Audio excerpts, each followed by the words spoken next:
Good evening, morning, afternoon, wherever you are, whether you're sick, whether you're healthy, whether you're recovering. Oh, We can hear that. We can hear you I'm not going to try to recovering. hide it. I'm not going to try to hide it. Welcome, all of the viewers who are with us.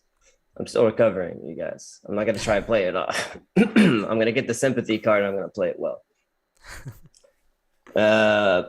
Every moment that accumulates constructs this experience of life. And we see families, communities, countries all amassing into this web of relationships. And they're all operating before us as part of what we call the shattering. And it's this false perception that we share where we don't see how we're tied together and dependent on one another. And all these services and systems that we've created for ourselves, they're all corrupted, and they stem from this one single corruption, which is self-love. And we talk about that a lot here on the Great Transition. It's basically all we talk about. It's all we end with. And even with only self-love, we were able to create this really advanced world with all these tools to make our lives easier and more comfortable. And it's a world that only serves the ego. So I connect with you and you connect with me on condition that we both gain from our different self-serving goals. But why did we want to start these relationships in the first place? Because we saw that there was always something that the other person could offer me, and working together brought about some kind of like good results. Like you were picking red berries and I like painting caves with red, the color red. So I'll make you like this beautiful drawing of my hand in the cave, and you can give me the berries. And we see what happened since then. But nature's been shaping and molding these thoughts and desires that we have between us for millennia now. And they're building these intricate dependencies between all the parts, just as it does, for example, in the food chain. We say food chain. I grew up with food chain, but really it's more like a food web, because we see it. It's just this like, it's a very sensitive system. And we're finally kind of being shown that there's a connection between us, and this connection that only exists on the basis of self-serving goals. It doesn't work. And we mimic nature wherever we see there's a way for us to improve technology, like Velcro. I don't know if you guys know, like Velcro, or all kinds of different aircraft. And basically any professional or scientist that you see that they examine the natural world, they'll always say nature does it better. So here at the Great Transition, we're talking about what's special in our times. We're talking about this with respect to all of the development of humanity, what's broken in society, and how do we use the wisdom of Kabbalah to show us how nature does it better. that's beautiful, Chris. Thank you, man. And thanks for making that extra effort. I know you've been feeling crappy the last week or so. Uh, those networks in nature, you have to look at a process. Like if you look at a banana when it's green, you'd be like, this crap piece of fruit right here. Like nobody would want this. But if you let it, or like mango, something so sweet, but if you let it ripe, it's like hard, it's sweet, it makes your mouth feel all weird. But if you wait till it's ripe, it's incredible. It's so sweet. It's so wonderful. So if you don't know the whole process and you're just judging something at one step along the way, you have a very distorted perception of what's going on. The wisdom of Kabbalah looks at everything from the end. Kind of the difference between a Darwin approach to evolution and a Kabbalistic approach to evolution is Darwin is starting from zero, for example, and then there's this process forward. The Kabbalist is looking at the final goal, all the way at the end where it's all going, and then he's going backwards and telling you what's happening there. So all of the things we see and the problems we're going to talk about today that we see in the world are because of this snapshot approach of just basing everything on what I feel now. There's a reason why we have these feelings, but that snapshot approach and not looking at the end goal or where this is all heading leads us to just more problems. And eventually we get there through banging it out between us, but it takes a long time and there's a lot of suffering. So the good news is, because there is an awakening happening in humanity, because people are becoming more conscious, because people are seeing that all of these efforts that the governments and politicians and even technology is making is not bringing us the life that we want. People are starting to take pause and ask what's going on. So in the news just this past week, we saw a collapse of Sri Lanka. I don't know too much about Sri Lanka, but I do know that it was a huge tourist destination. Obviously, when COVID had nothing to do, Sri Lanka didn't cause COVID, but because of something that came from somewhere else in the world, it wiped out tons of revenue. Also, in the same way it happens in Mexico a lot, people from, come to America, to the United States, and then send money back. It happens in a lot of places. The Philippines as well. They come to the United States to work and they send money back home. It's called remittance. So there's also people that were sending money back home to Sri Lanka. That also dipped. So there was many factors. I don't want to talk about those yet. I want to talk about something that kind of is this popular uprising, and I want to show how kind of unorganic it is. Not organic as in organic food practices, but organic as in not taking into account all of the different variables in, for example, you want to raise, you want your child to be smart, so you can just give the child great tutors all day. But if you don't also give the kid some emotional development and give the kids some socialization with friends, you can get a person who's really smart. Your goal was to get a smart kid, but you could also get someone who's a total psycho and has no social skills. So it's not just about one thing, it's about this whole organic process. So at some point last year in the spring, the president of Sri Lanka said, we're going to ban importing chemical fertilizers. Why? Because we're going to be the first completely organic farming nation. So they banned importing synthetic fertilizers, pesticides, and said to the 2 million farmers in Sri Lanka, we're going to go organic now. Now, there was already a lot of issues because of the pandemic. 2 That million. sounds more like 2 million farmers. Go ahead. No, say it. 2 million. You already said more than me. 2 million farmers. What? 2 million farmers in out of how many people are in Sri Lanka? What, like 20 million or something? So it's a big population. It's a very big I don't know if everyone of... is a commercial farmer, but at least people are feeding themselves. So however it works, Right. subsistence farmer. But there's some number that, as I read, 2 million farmers. So the problem is most of the, for example, we have here GMO milk, not GMO. What do they call it? Bovine growth. You know what I'm talking about? That bovine recombinant growth. No, I mean, I know GMO. I don't know the other thing. There's this other thing they give to in milk to make the cows produce more milk.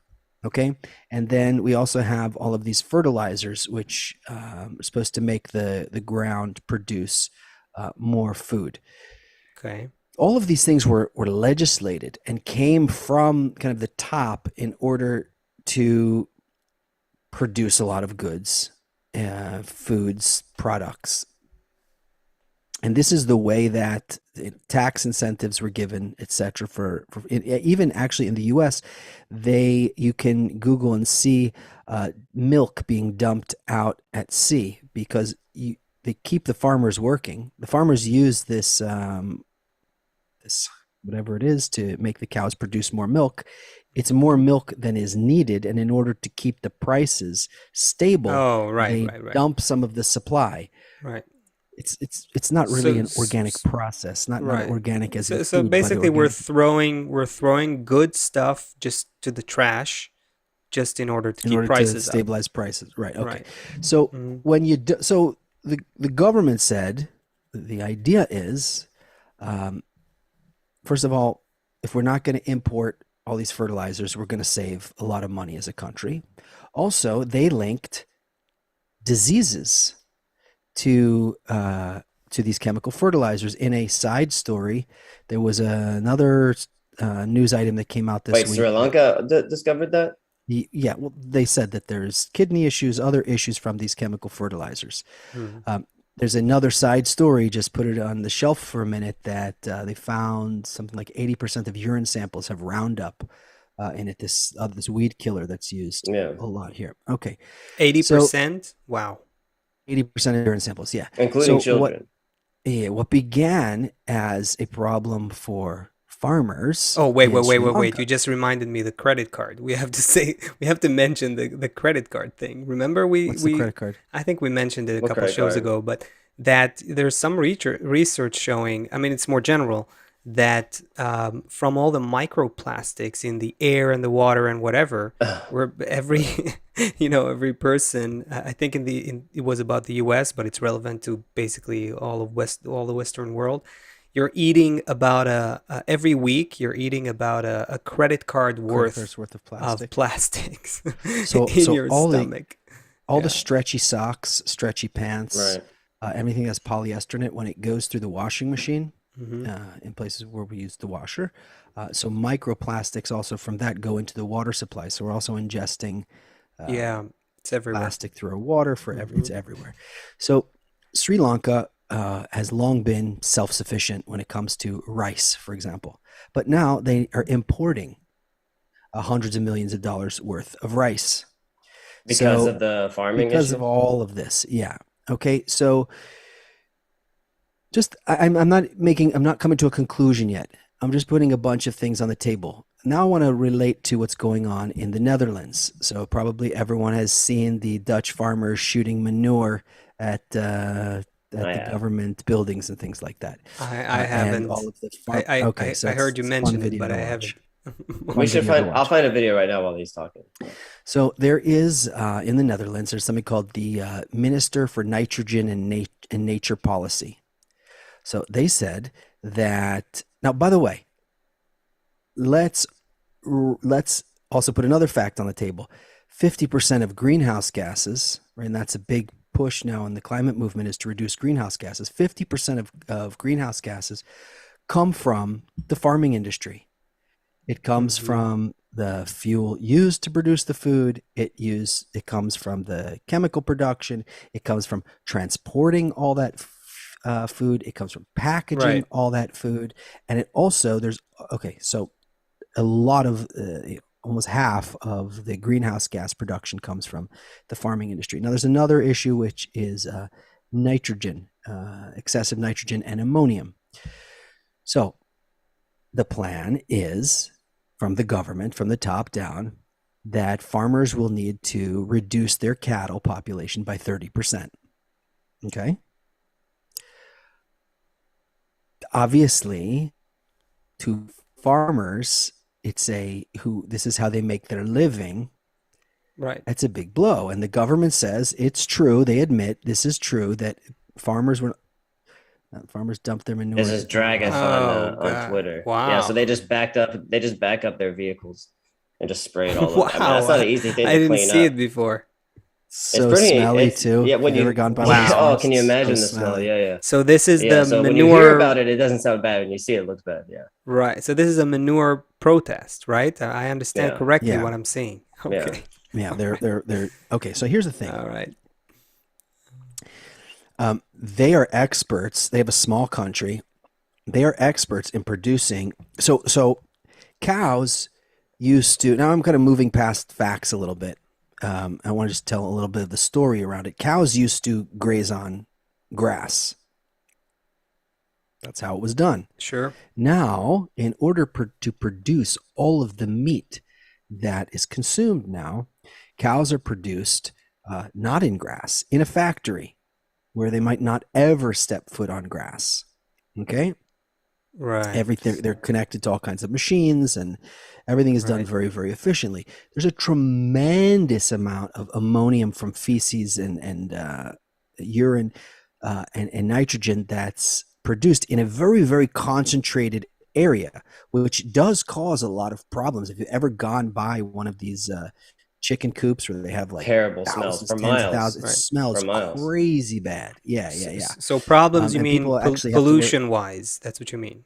Yeah, Yeah. Okay. environmental problems, and Right. the runoff from those places into the river screws up with the river, and kids can't swim downstream, and you can't drink the water, obviously. Um, so it's true that there's issues around all of this,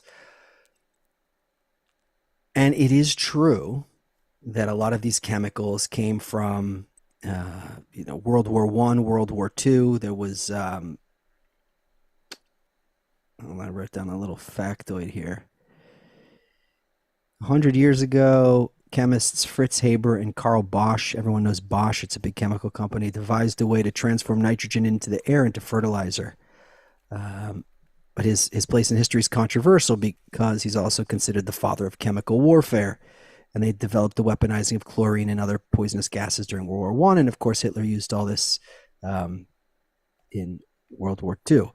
So getting away from chemicals and using earthworms, great, abundant, natural, it seems good.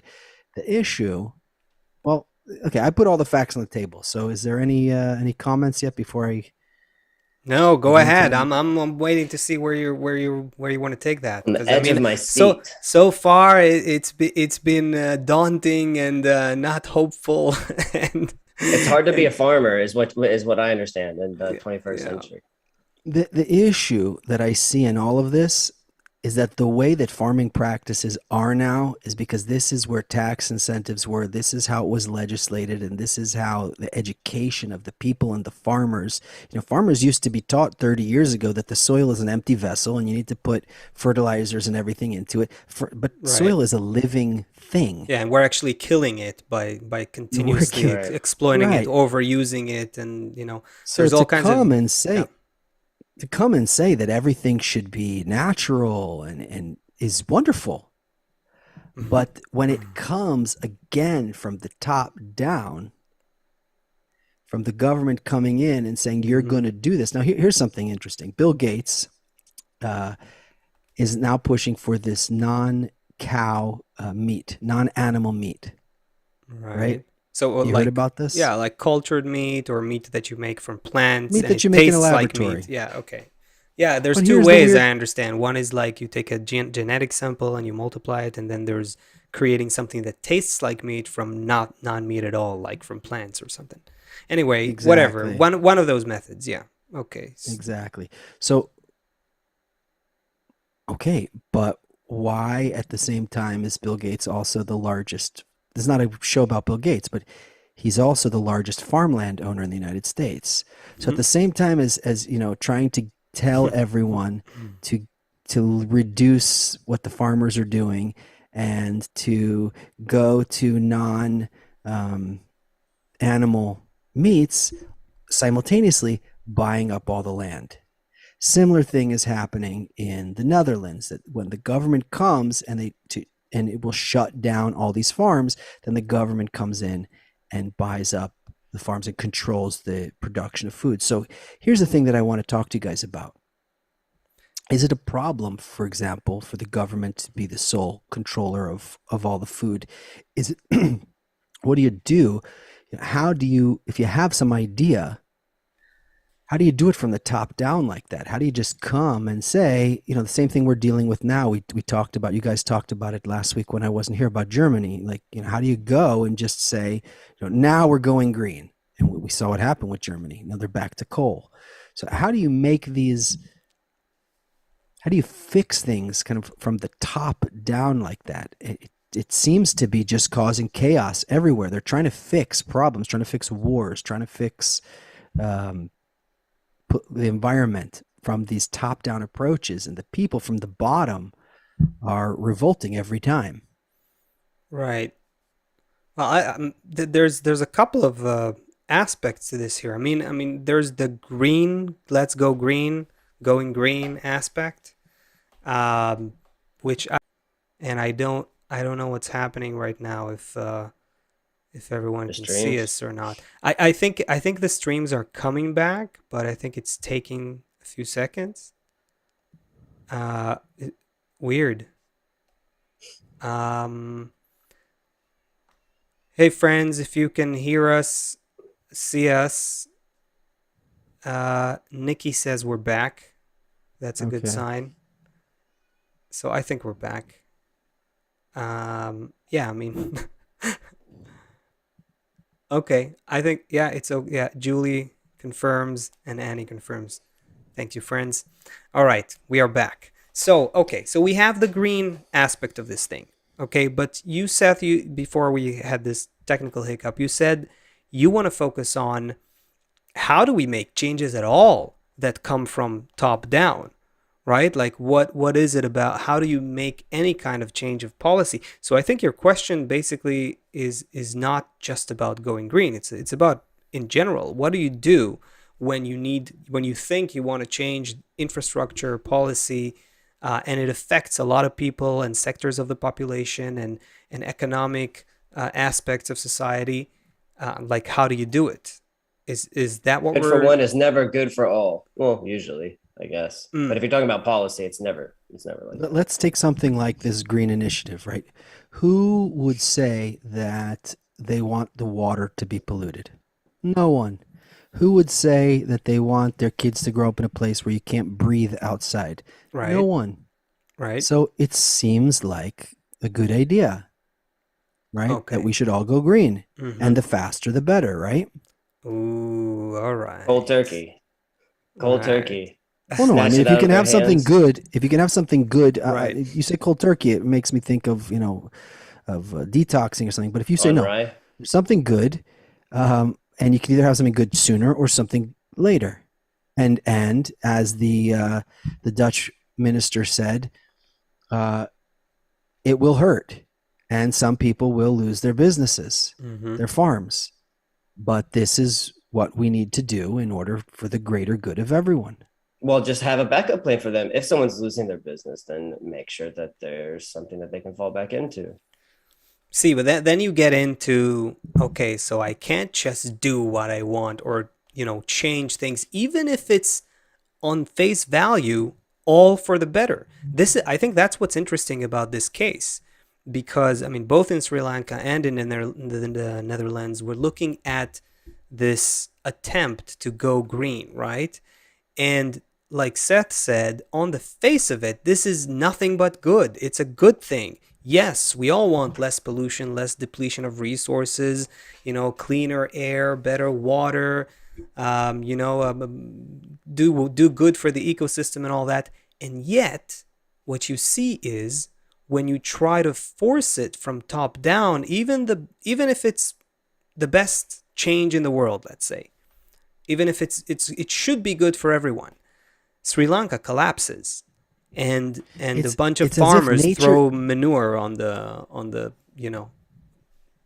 it's the as if like you say to yourself, nature wants us to be organic. Like that's the way of nature. But Mhm. nature doesn't permit you to do it just like that. It's Well, Like the the way even that when we you're doing understand it's how to it's do it, it's I what guess. huh? It doesn't let us do it the way that we think we should do it. I mean, you could exactly. maybe it does want us to do it, but we just maybe It's about the how. Go ahead, Seth. right. Go ahead before I explode here. Uh that's okay. Well, if we brought you to that point, then we did a good job. Um,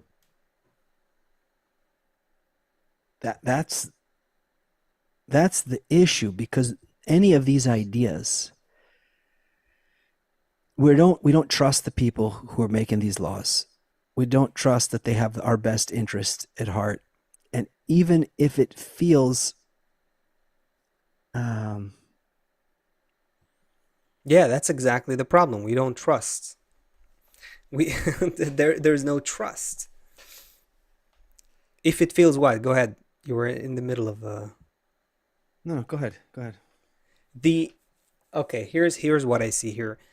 Um, nature has no problem with greenhouse gas emissions. What else? Carbon dioxide, Nitrogen, nitrogen. ammonia. Yeah, these are problems for us. Meaning we are. It's that simple. We're polluting our own home. That's it. It's that simple. It's so funny today. You have all of this research about climate change and all of the. I recently saw a study that says something like it was like an article in the Guardian, and it's like some research found that I can't even remember the details. I'm sorry, but it basically says we shouldn't kill the bees. It's like, oh, really?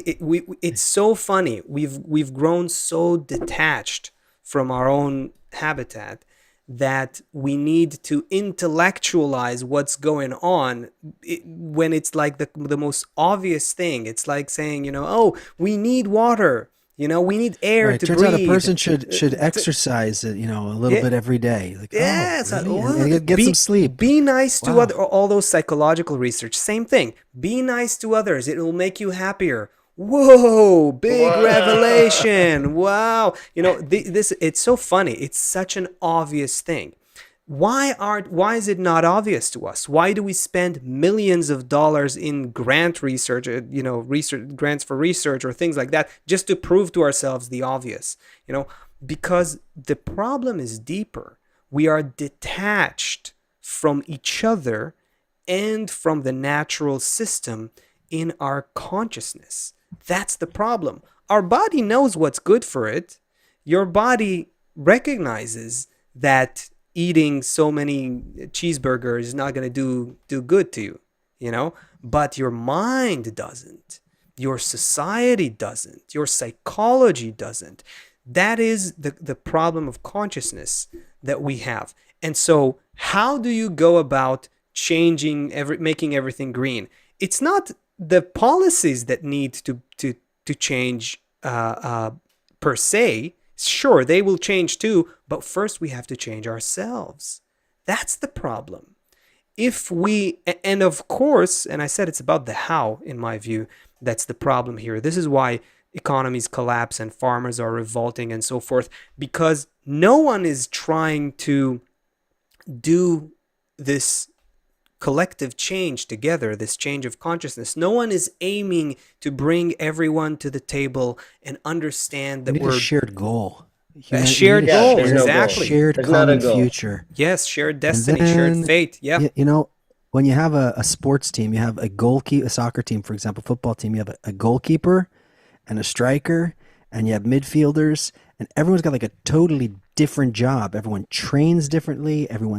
What they need to do on the field is different. What they're focusing on is different, but they're all moving towards one goal. It's called the beautiful game because everyone is, moving in this. It's like like the birds, what do you call them? Those birds that all fly together? Starlings. Murmurations of starlings. Everyone is kind of moving towards this one goal. Humanity needs to be like a good soccer team, football team that has some goal. And each person, even if you're a farmer, you're a politician, whatever you are, you're constantly adjusting and calibrating towards each other, supporting each other, helping each other, and moving in that same direction. And attitude-wise, it is such a simple thing. I mean, if you have a few kids at home and one of the kids, grows something in the backyard, and you one day you discover that this thing is not good, it's ruining the soil, and they need to stop growing that and grow something else. You won't come to your kid and just cut it, just bring the shovel and throw the whole thing away in front of his eyes and tell him, that's it, you're not going to do any. Good luck educating your kid like that. Good luck maintaining a good family atmosphere and a good atmosphere at home with that kind of attitude. That's how our governments, even when it comes to green and growing green and all that, that's how they're treating their people. And the people, on the other hand, have no trust in the system. Why should they? And the media in between is just trying to, steal a few more points of rating in between. It's the media makes it worse, but it's also the key. But whenever you guys are talking, I'm seeing like within one country, even, all of humanity needs to do it, but even within one country, you've got multiple goals. So you can't just say our goal is going to be going green, and then while the whole country is still running on something completely different. Yeah. So it just basically does have to be one together. Yes, we want to do that. It seems like that's the only thing that makes it work. I think we need Seth called it goal, a common goal. I would say it's more than that. We need a common world view and a mutual consideration and trust in each other and a feeling. It's not going to work with trying to convince each other. It's not going to work with political tirades of different sorts. We have to actually build a new feeling in people that we belong to each other. When that feeling comes? Yeah. If there's, and you can remember it from things that happened in your country, and Chris and I can remember from things that happen here. After 9/11, after a tragedy, everybody has a right. You don't need to teach. You don't need to have someone sit and learn that we're all in this together. You don't need to go to any classes, workshopping, that we're all in it together. Everyone feels we're in this together. It's just a feeling that comes over everyone right away, and we feel we're all in this together. And it's great that we were provided that example, even for you to talk about it, for us to identify with the feeling and understand. Like nature look at the when these natural disasters happen. Recently, there was a thing in Australia a couple months ago, and there were a bunch of floods in Europe. And then you hear, you interview, the media interviews people, and you see people suddenly, that becomes very, very clear. Oh, we have to help each other. Oh, we have to support each other. When we're pushed to the wall, when we're pushed with our back against the wall, then we're willing. That's the problem. The moment we are more comfortable, then the egoistic perception, and consciousness and sense of the world and everything just throws us back to such a disconnect from each other and from the natural system that we have to conduct studies to remind ourselves that we need to take care of the air that we breathe. So it's either that. How much? How much? How many? We all know that we're eating plastic every week. And we all know we're all drinking water out of bottles. I can't drink water out of my faucet anymore because it's loaded with chlorine and other crap. Like, we all know what's going on. But this intellectual knowledge is not enough to move us. How can we help each other get to that emotional place without a nuclear war, which is what we're headed towards? Face it, as humanity, like if we don't, you said nature doesn't need to fix. Nature's fine. We're the problem. And what will it take? Will it take a nuclear war until humanity is like, oh, that's why we should get along with each other? Maybe we can find it in interstellar space. Okay, I got the hint. Okay, let's leave that question open, Seth. You know what? Let's not answer it, and just go on to another thing here. Okay, all right. So something completely different. This is a complete gear shift, right?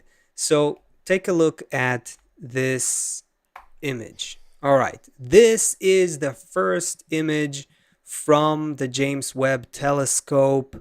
This is the result of some 2 decades of work and planning, and $10 billion or so. Doesn't it look just like the Hubble deep? What's it called? The deep thing? The deep. I forgot what it's called. The deep field. Doesn't it look just like the same exact picture? Well, they're give it some credibility. Look at the resolution, man. Look at the resolution. Look at that. Anyway, wow. No, but let's. Okay. I mean, seriously, there's many people this week who got very, very excited, very moved. This was the first image. There's more that came out later in the week. Here's a comparison. For example, this is a dying star somewhere, and this is a picture from this one's from Hubble, and this one is from James Webb. So now we have much better resolution. Anyway, but here's what what I find, I think this is interesting. This whole thing, the James Webb Telescope. I think it's actually fascinating, but maybe not for the reason, for the same reason that most people are fascinated with this. So what is it that we're looking at here, right? So this James Webb Telescope, first of all, in terms of, it's a remarkable feat of human engineering. There's no doubt. There's no doubt. It's, did you guys see how it's built, Yes. those mirrors and Yes. all the, and it's like, and I watched a documentary that discussed how they built it and the process, and the, it's incredible in terms of all of the And all human, that to load it onto a rocket and just shoot it and be like, well, I hope it yeah. works out. And But it did. it really is, it's remarkable. It's remarkable. You have thousands, I think thousands of people, a couple thousand people at least, working on something for like 20 years, testing and experimenting and planning, and it's really remarkable in terms of human engineering. And but ultimately, like you said, it goes on a rocket.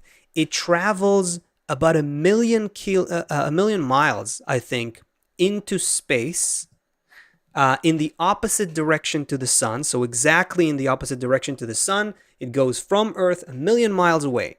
Okay, and believe it or not, It's a lot of miles. it's a lot of miles, and believe it or not, it actually broadcasts these images. Oh my God. Crazy. Over something like, I mean, like a super kind of radio frequency, basically like a Wi-Fi, essentially. So we have Wi-Fi that goes like a million miles into deep space. It's interesting. You know, you gotta say that. And when you look at this, let's look at the image. Again, this is the first image. What's cool is I heard one of the scientists who presented this to President Biden, and he said, if you put a grain of sand on your finger and you look at it at arm's length, right, and you look at this grain of sand, that is equivalent to the piece of the universe that we're looking at right now. So you're looking at a grain of sand of the universe, and just to make sense of the vastness of space, this little speck here is a galaxy. We're looking, Contains billions of stars. billions of stars. So think about Earth, the size of Earth. Get out of that. Zoom out. Think about the solar system. Zoom out of that. Think about the Milky Way galaxy. And that is, let's say, a galaxy. And this whole thing is just a grain of sand of the universe. So all of those are galaxies. Anything that has like right. Yeah. So yeah, all of these are basically Insane. You could go crazy looking at that. You could really go crazy if you try and think about the size of this. Yeah. You could drive yourself nuts. How small we are. My teenager last year, we didn't have the Webb telescope, but he was watching something on YouTube, and they did that thing where you zoom out, zoom out, zoom out, zoom out, zoom out, and he was like, almost like, he was like, you could get so depressed. He goes, I'm nothing. He goes, I'm absolutely nothing. He's like, we're less than a speck of anything.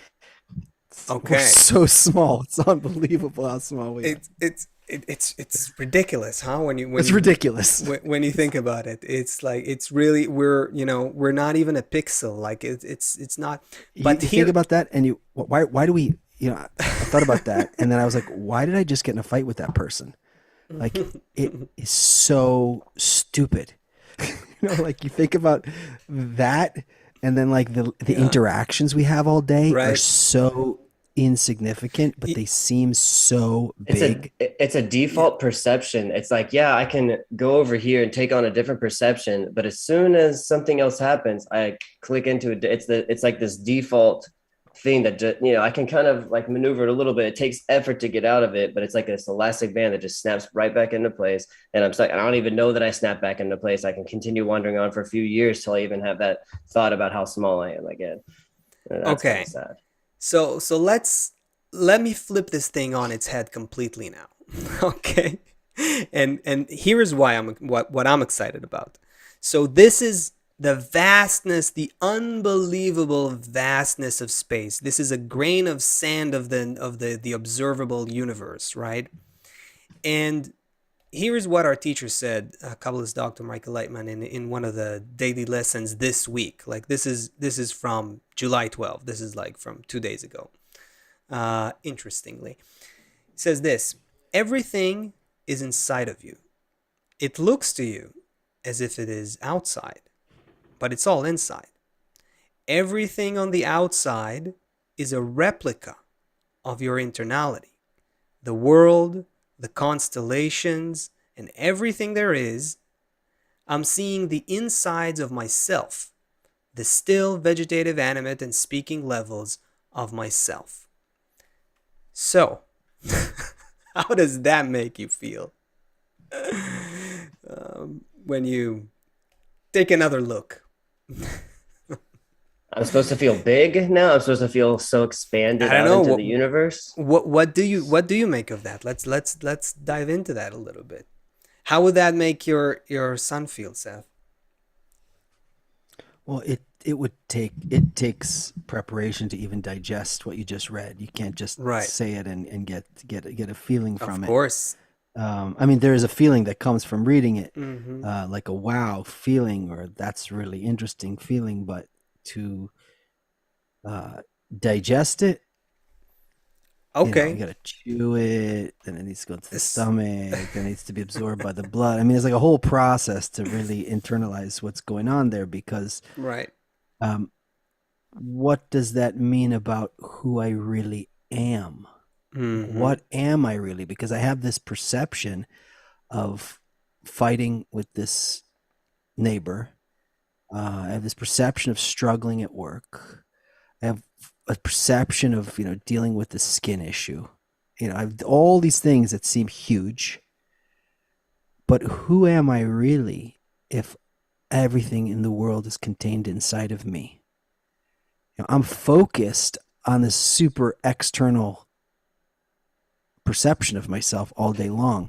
But who am I really? Who are each of us really? And what does that mean for what is space? Just not outer space, just space. All of space. Right. How could that be me if I'm here and it's exactly. I mean, look. I mean, P. Marlin here in the chat says, "I can never wrap my mind around the world is really me.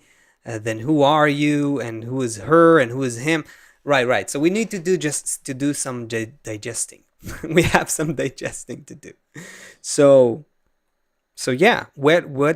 Let's do that. Let's try to build this very different, very weird, I agree, perception of the world. But that is the kind of reality that Kabbalah gradually builds, a perception of reality that it gradually builds within you. It literally is that. The first thing I think that could help is to understand what it is that we're actually looking at. When we're looking toward, I don't want to put that image again, but when you look at a star or a planet or the cosmos or this cup, what is it that you're actually looking at? What is all this stuff around us? What is all of space? Is space like this place where everything happens?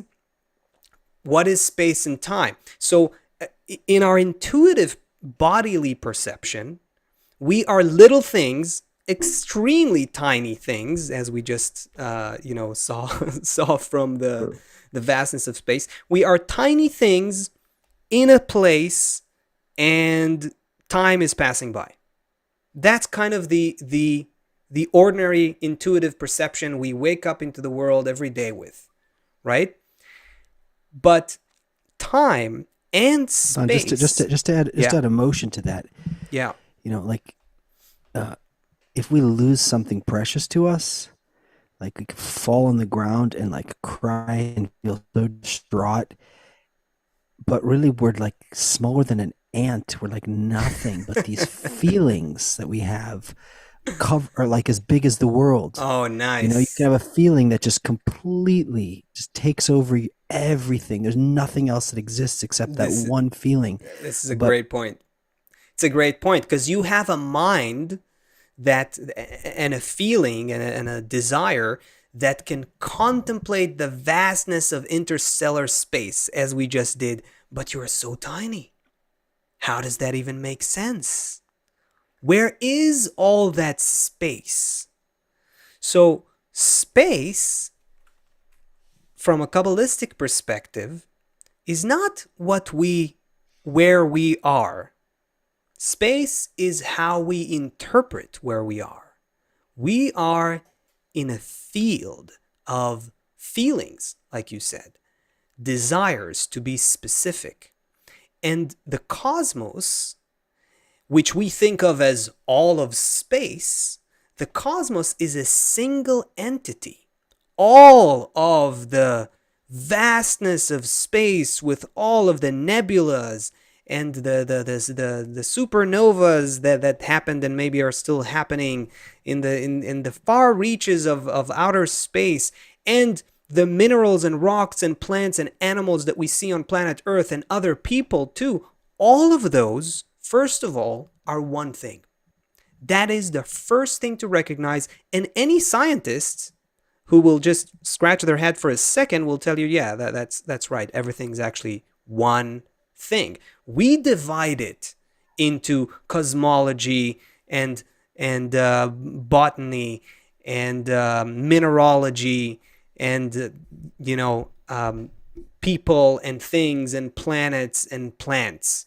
We do this division, but nature is one. It is one system, one entity. So the cosmos is one thing. Now we perceive it as a vast space, but that is how we feel the cosmos. The cosmos is a feeling within us, and all our feelings come from desires, our desires. That is the behind the scenes non-material substance that we and the whole cosmos is made of.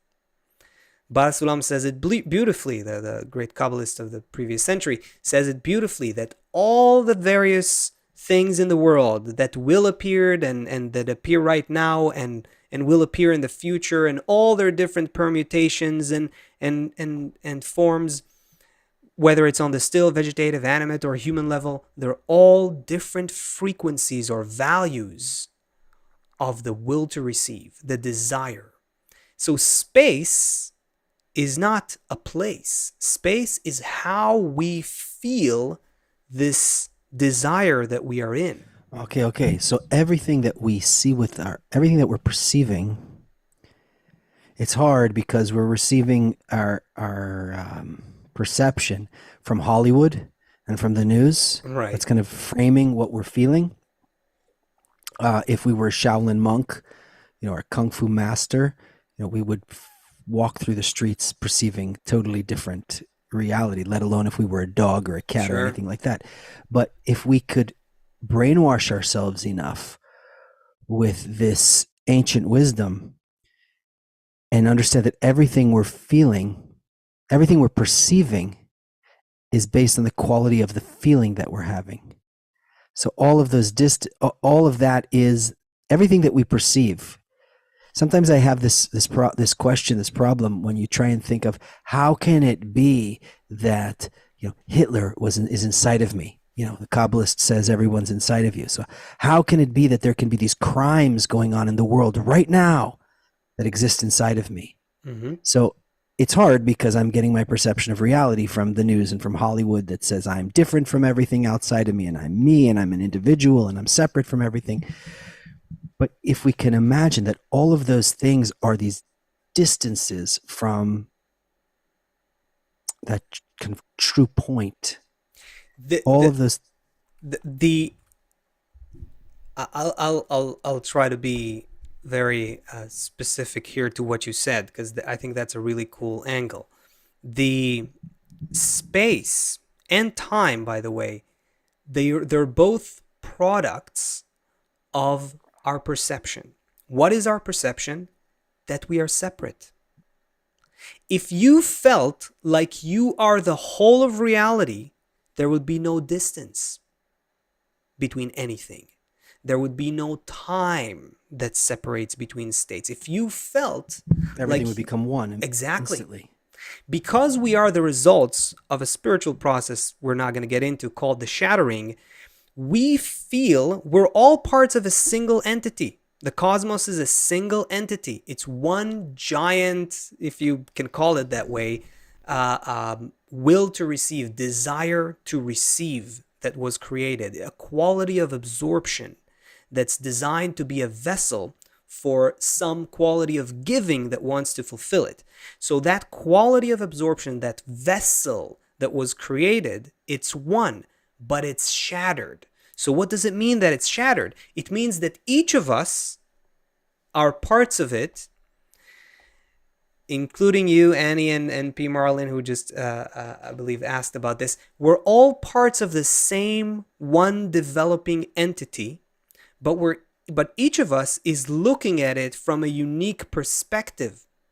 So we're all looking at one entity that we are part of. You can call it the collective entity, the collective soul, the collective desire that was created. Kabbalists have a technical name for it. It's called the system of Adam HaRishon. And it includes in it all of the still vegetative and animate levels as well. We are its conscious pieces. And initially we are one. In a deeper state of reality, we are one. But right now, the state that we feel is that we're shattered, we're separated. That creates, inside the will to receive, inside this entity, it creates a sense of time and space. Think about, what does that mean that we are looking into the past? When we're looking at that photo that we just saw from the James Webb telescope, we're essentially looking at light that was emitted billions of years ago. That's what we're looking at. So we're looking at 13 point something billion years. It's not at the point of the Big Bang, Well, which is let's 13.8. break that down. Hold on a second. Okay. If I see a bottle in front of me now, the light that I'm seeing now left the sun 8 minutes ago, or whatever it is. So I'm already seeing something that's so. If I get if closer the sun, to the sun was shut off right now, it would take us on Earth 8 minutes to figure it out. Okay, so if I go further than the sun, I'm kind of going further back in time. Yes. The deeper you go into space, the farther you go back in time. You're looking at the beginning of the universe, the earlier stages of the universe. It is insane. How could it be, right? I mean, that's something, I mean, thanks to Einstein, we understand it a little better in terms of physics. In terms of spirituality, people don't understand that we're looking at one thing that is us. We're looking at our own previous states of development. Thanks to Einstein, we can now, I mean, most people probably don't even understand it, but at least they can agree that it's probably like that.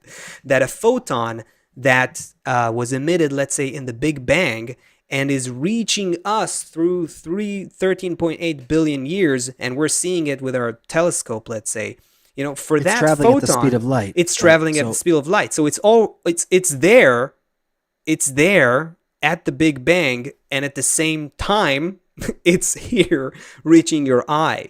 So for the photon, there is no time. I'm gonna melt in my chairs. So awesome, so crazy. So I mean, so that's thanks to Einstein. And Einstein also tied together time and space and made them space-time, and he showed how they're interdependent, right? So we recognize that time and space are functions of each other. They're dependent on each other. They're parts of the same thing. Now, of course, that's just physics. From a spiritual perspective, time, just like all of space, with space, it's easy for us to think about it like something that exists all the time. All of space exists all the time. All of time also exists all the time. That's something that's very foreign to our narrow, short-sighted, egoistic-based perception. Because for us, there's always a division to past, present, and future. And we're focused on what we can do right now based on what already happened and towards something that still didn't happen. That's how we feel reality. But in terms of the information about the states of development that the whole will to receive needs to go through, they're already there. So all of time is states of development that we experience, like lines of code that we experience one by one, and that gives us a sense of time.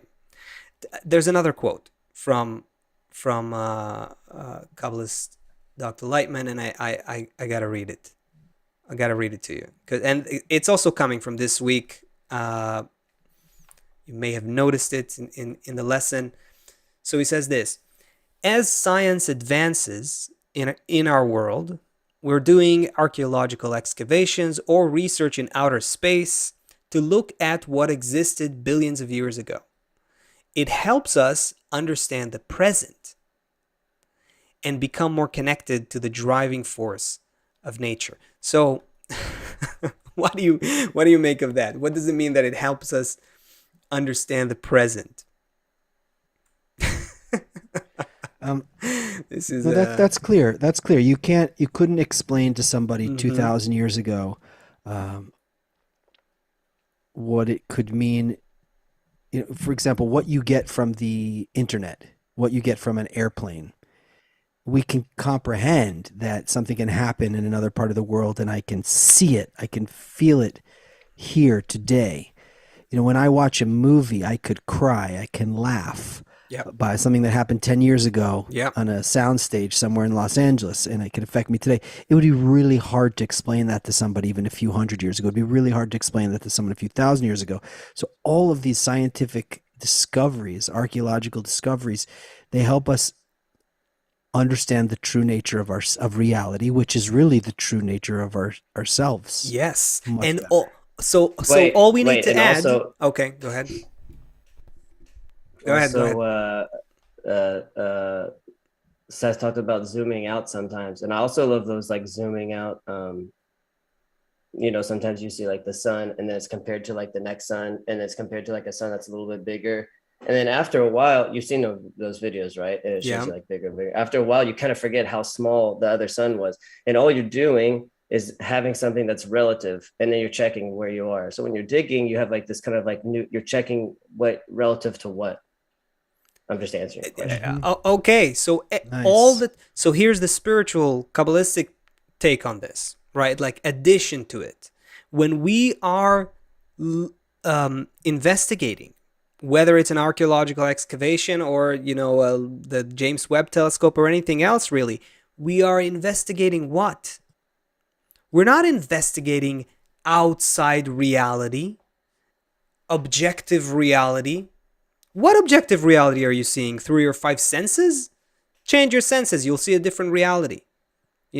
Change your take some drugs and take some crystal meth, and the solid reality will feel much softer. What are we examining when we examine? What are we finding when we have these new images from? We are researching our own perception. That's what we're actually doing. See, and that's why it's so interesting. We have a sense as a society.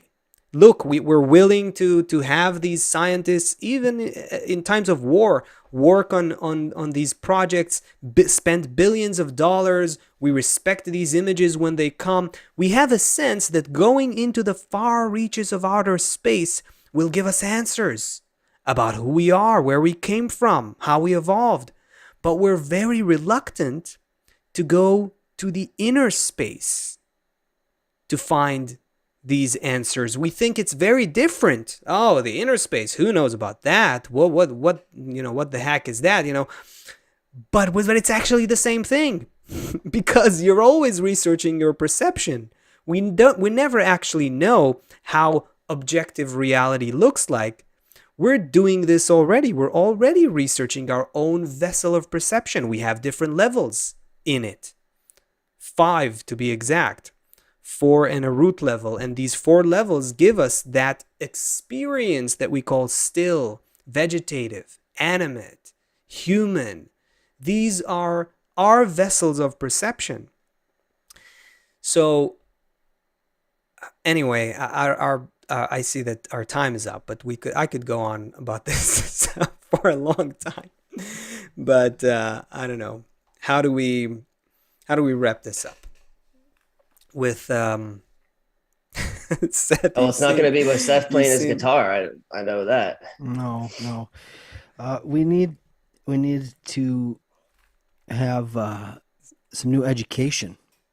Mm, We need to be educated. We need to be educated about where we're going, why we're going there. You know, if somebody said about the $10 billion, they didn't say the 10 billion, but someone wrote in the comments, you know, how many starving people could you have fed with the money that they spent on that stupid Sure. telescope?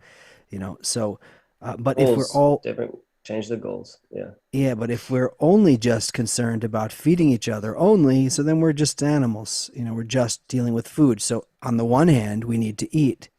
On the other hand, we need to discover who we are. mhm. On the other hand, we need to discover why this is all happening. And we need a comprehensive, if only there was some wisdom that already knew the end goal that could come. No, so that's what we're doing here, to educate us on what's going on through the lens of what's going on in the world. And hopefully we did a good job today, and we'll be able to look more and more at all the changes that are going on in our world in relation to where we need to be, our good common future, as all of us together, as one man with one heart, with one common goal, good for all. I want to invite everyone who's watching us and is and wants to know more and learn more about the wisdom of Kabbalah to try out Kab.U. We have a free course that you can look into. We have a lot of materials there. In any case, there's a link in the description. You can also just go to KabbaLaHinfo.com and check it out. If you want to try this method for yourself and you're not in Kab.U already, then that's where we recommend doing it. And yeah, so go ahead and give it a shot. We can actually begin to feel by experimenting on ourselves, on our own perception. It's possible to develop this new perception where you feel one, first with just a few people, but in the same you create the same model in you that helps you understand what it means that you are the whole of reality, that you are connected to all of time and all of space. That's what Kabbalists have been doing for a couple thousand years, and they left a very detailed method, and we think it can help the world. That's why we're here. So I just wanted to invite everyone to try out Kab.U if you haven't already. I saw some names in the chat that I'm not familiar with. So this is for you, friends. We got a link you can put in the chat. Yeah, it's in the chat, right? So yeah, I'll throw something into the chat too. It's in the description though. Okay, next Thursday, 2 p.m. Eastern. Chris, feel better. Bye, everyone. Bye, everyone.